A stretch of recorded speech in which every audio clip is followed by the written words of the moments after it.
Evet, Intel işlemcilerde ve Windows 10'larda bilgisayarımızı nasıl oyun moduna alırız? Bunu hızlıca gösteriyorum. Arkadaşlar ekranda gördüğünüz üzere arkadaşlar normal ana sayfamıza geldik. Buradan mouse'umuzu sağ tık yaptık ve grafik özelliklerine geldik arkadaşlar. Hızlıca size anlatıyorum. Ekranımız geldi.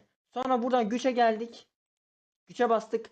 Buradan hepsini maksimuma çektik. Pille çalışırken de burada hepsini maksimuma çektik. Ondan sonra arkadaşlar ayarlara geliyoruz. Oyun sekmesine basıyoruz. Oyun sekmesine bastıktan sonra arkadaşlar burada aşağıda oyun modu var. Oyun modunda burada aktif ediyoruz.